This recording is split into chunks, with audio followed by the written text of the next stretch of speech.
So we're going to pick up where we left off. Working on the brakes on the 18 van. We struggled with the back brakes due to everything being rusted for 35 years. We've got basically everything new put on the back. Now we're going to start on the front.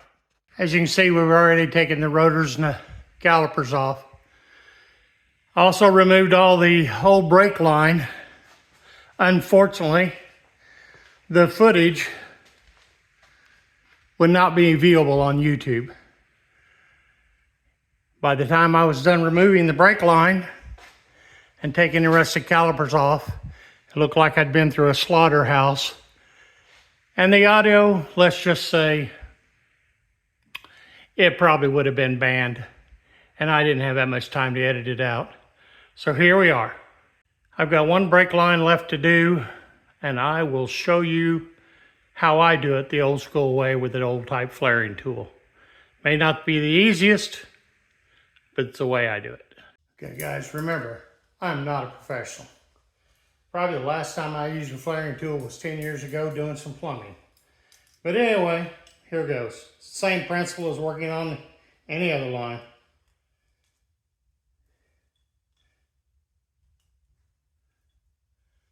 This here is the old style flaring tool. Works for multiple different things and sizes.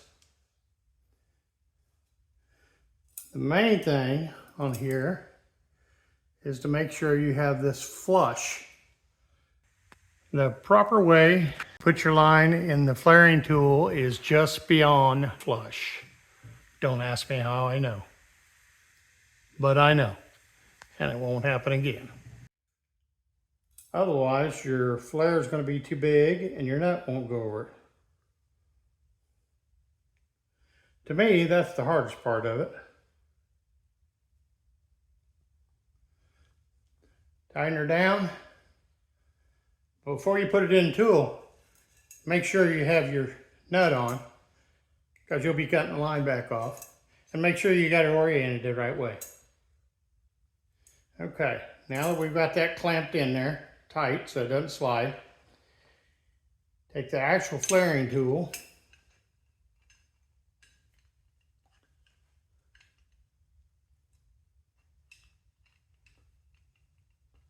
trying to make sure I keep you in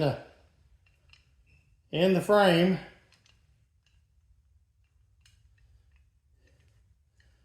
That's got a point on it, and what it does, it takes and actually flares the end out to the mold of this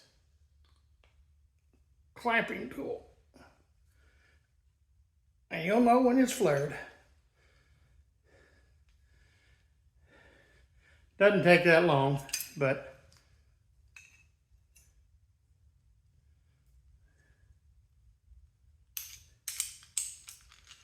take it out, and you have it flared in. Double check it.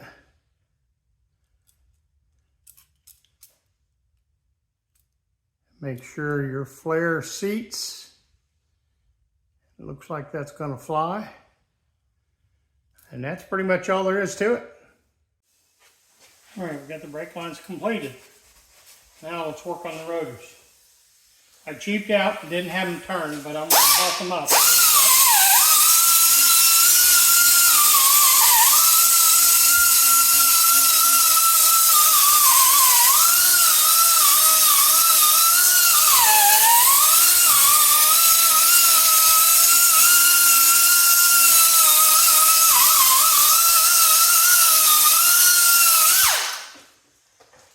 Should I have had them turned? Yeah, probably. You know what? They'll be fine. Get some of this old grease cleaned out first. Anytime I do wheel bearings, I have grease from head to toe, so gotta be safe. Put on some rubbers.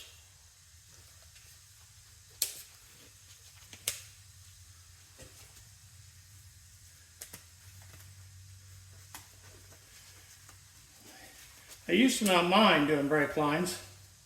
I always wondered why everybody that I've ever seen just despises hate doing brake lines. Well, after doing the front of this van, I belong in the same club. I hate doing brake lines now. Everything is jammed up in the front of a van. Got to work around steering boxes,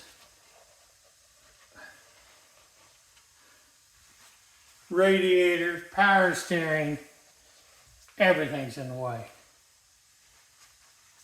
I was making pretty good headway until I got to the driver's side front, and there was a maze of wires and lines. I guess I don't know what we did without brake clean, but I guess we used gasoline beforehand.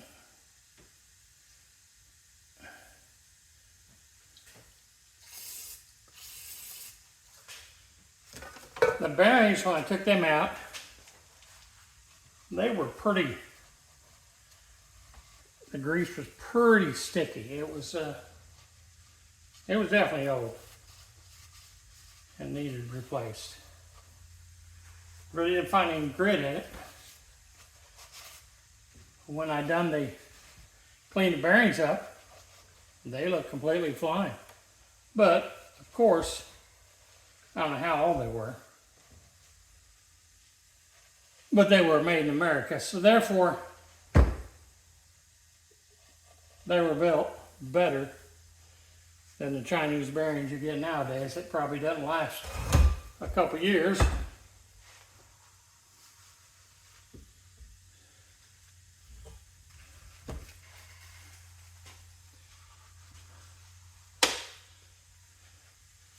To me, this is one of the worst things about doing the bearings, is cleaning the mess up. But you want to get all that old grease out in case there's any grit, grime in there.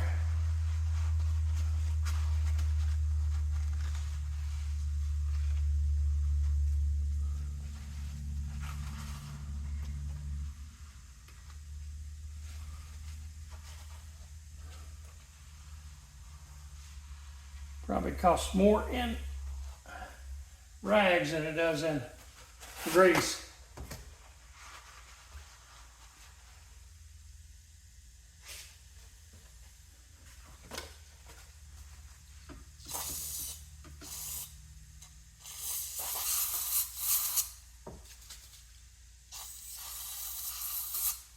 Let me get it cleaned up, and I'll bring you back when I start greasing.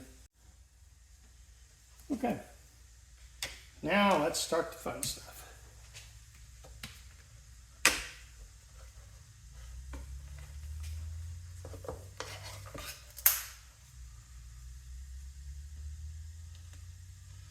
I actually make a wheel bearing greaser tool.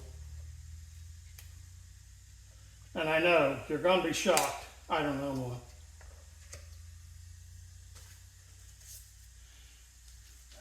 I do it the way it's been done for years.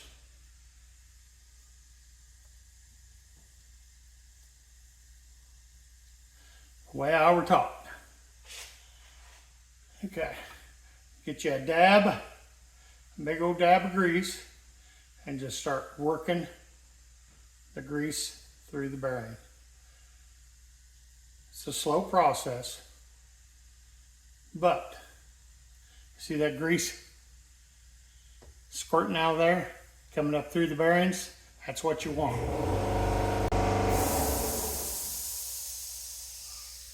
Just keep working it around. And every now and then you're going to have to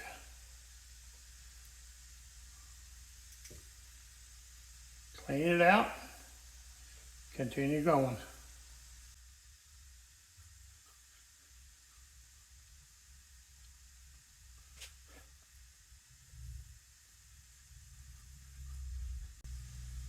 What I take this excess grease and put it in as kind of reserve grease. And it'll eventually rotate itself around. Get in there. Same way with the bearing.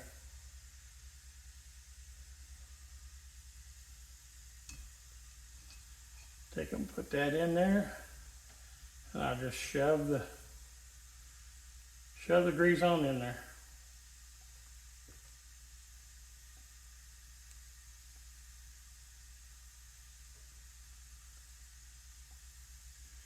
Then we'll start off with a new set of gloves for the next bearing.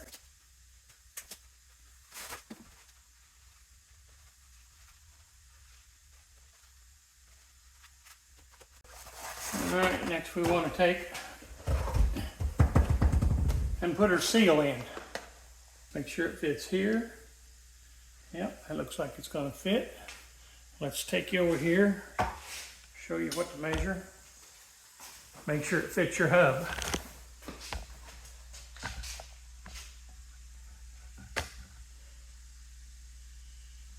Make sure it fits.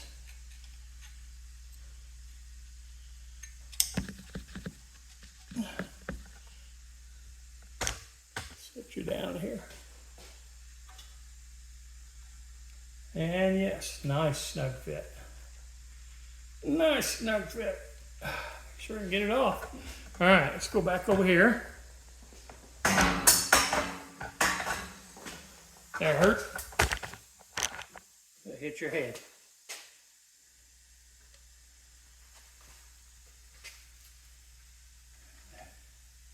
Gently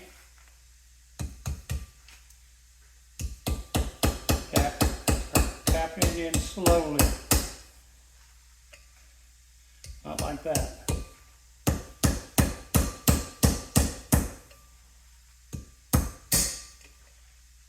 Okay.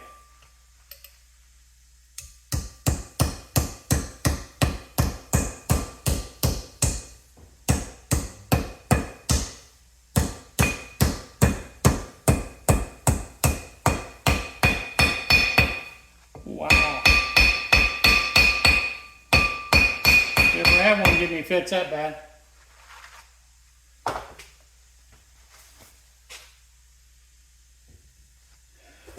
Alright, let's do the front bearing. Outer bearing, not front bumper. They're both front bearings. That was your inner bearing. The inner bearing is always the bigger bearing. Harbor Freight gloves, good stuff.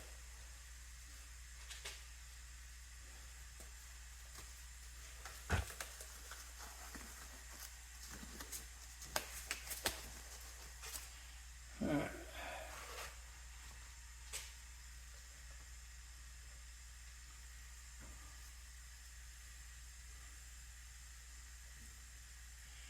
And same process again. I'll get this one done. I'll bring you back when we put the hub on. Okay, guys. Here we come with the rotor.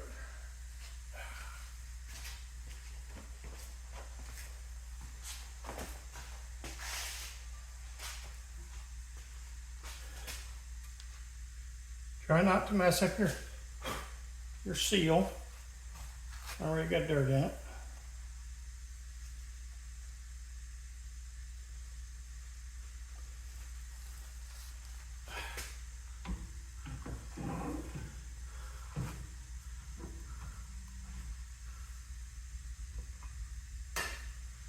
Make sure you get it sealed against there.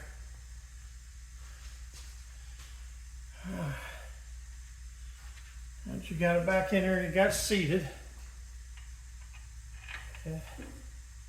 take your outer bearing,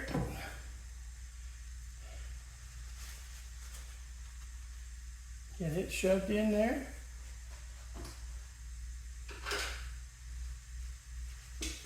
Take your washer. There is a keyway on it. Only goes one way. That in. On your the nut.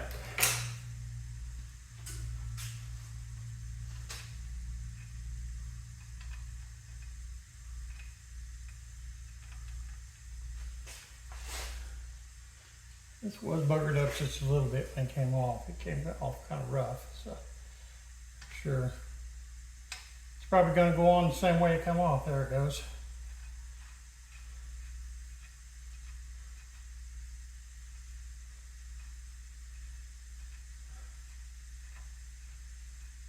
Everybody does these things different. I'm sure there's a right way and several different wrong ways. But anyway, we're going to do it this way. What I take and do, I tighten them up pretty snug. Make sure it's seated.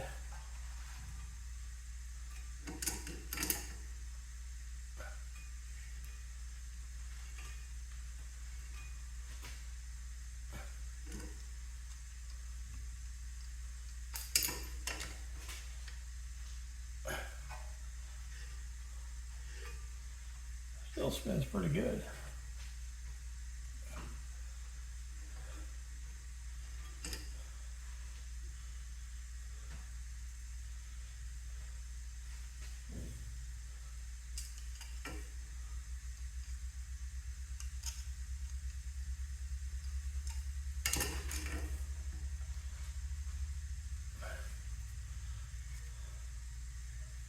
Okay, it's a little snug.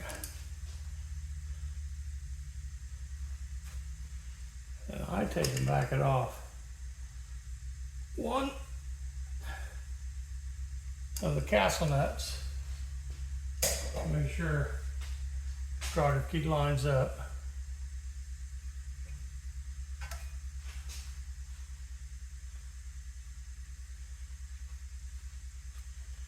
And it looks good to me.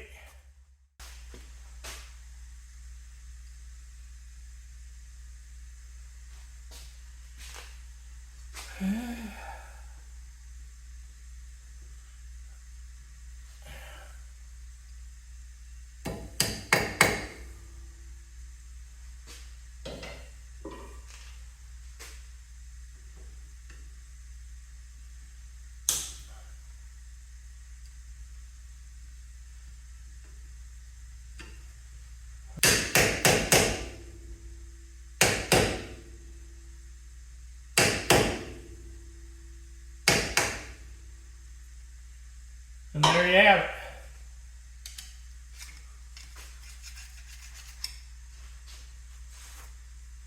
One wheel bearing. Back to the dirty bench.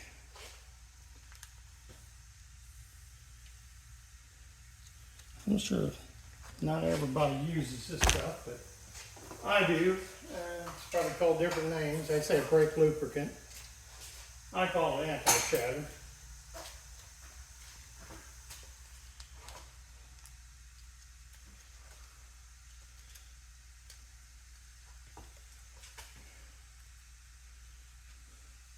Doesn't take too much. Put a little bit on it where the caliper goes.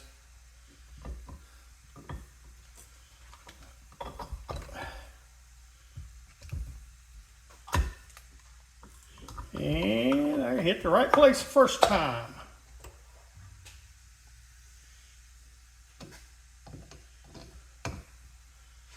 A little dab on this. Don't know if it'll make any difference, but we're going to put it on there anyway.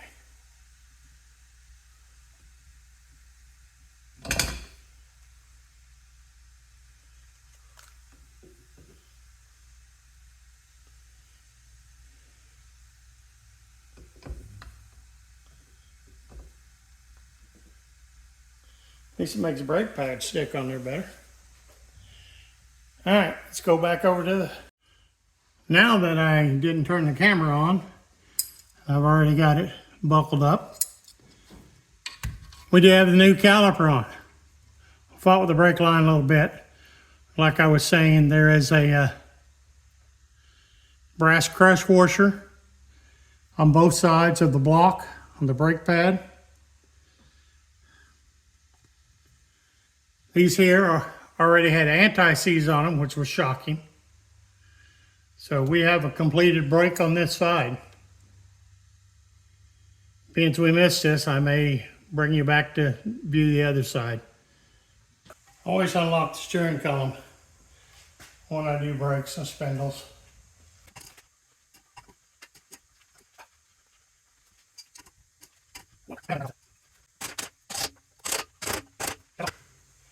On to the brakes.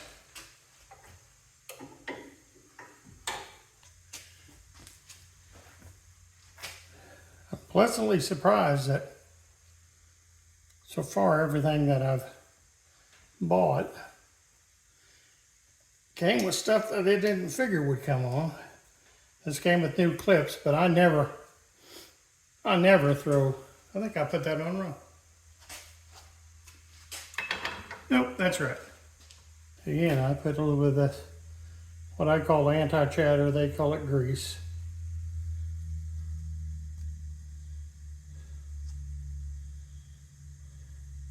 A little cushion, kind of takes out the, I can put that in there.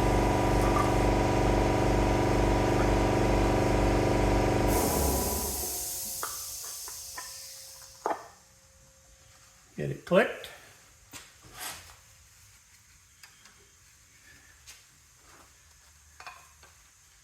Get your outer. And I put anti-chatter on it too. We'll see if it works. All right, on we go.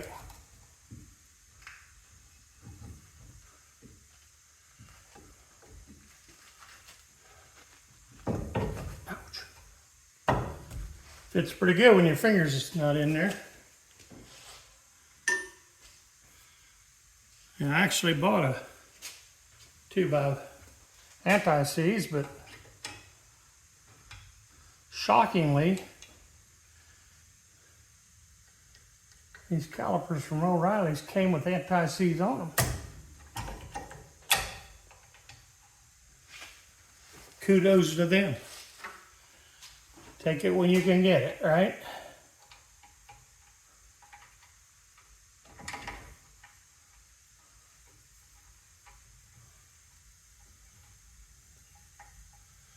They also came with new banjo bolts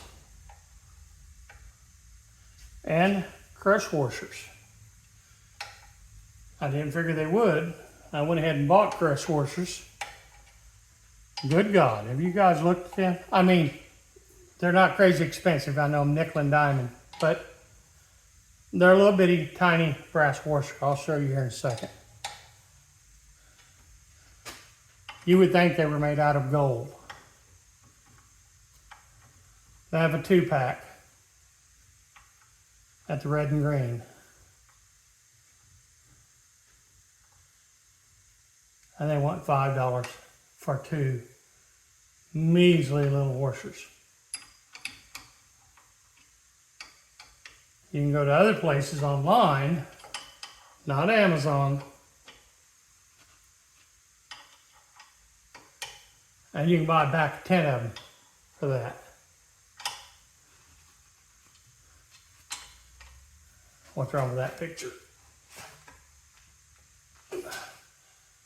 Torque spec.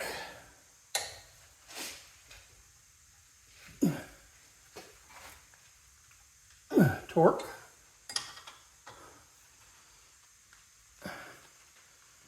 All right. You have one caliper with new pads assembled on an old rotor. Now, let's get our new brake line attached. We'll make sure there's no crud in it.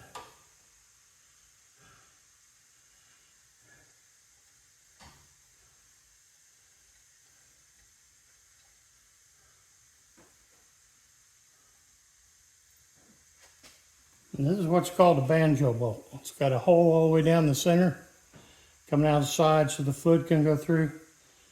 These are the brass crush washers. Whether they're really brass or not, I don't know. I'm guessing they are. But one of them goes on the inside, one goes on the outside. Some days you just need 3 hands. And I'm guessing the reason they're called crush washers is because when you tighten them up, they're supposed to crush and seat.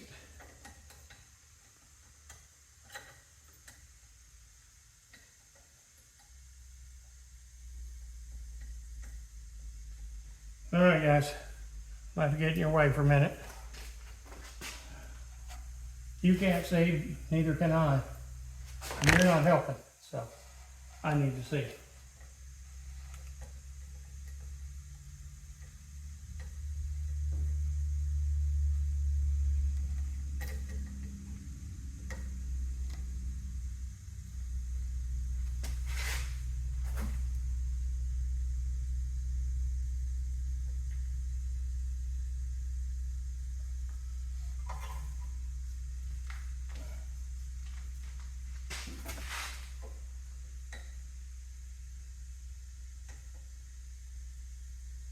The other side give me fits too. So let me get it on there and I'll come back.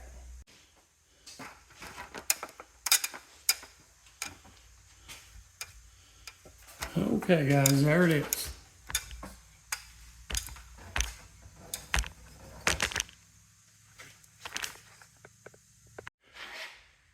Okay guys, we finally finished the front brakes. New caliper pads. New brake line hose, new lines,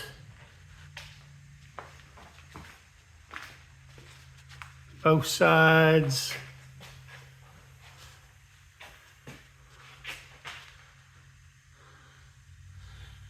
probably the world's longest brake job I've ever done, that's for sure. Probably going to cut this a little short. I wanted to get more in, but trying to keep up with YouTube. Next time we'll start working on the interior. I've got lots of work to do inside. Thanks for watching and follow my friends listed below. See you next time.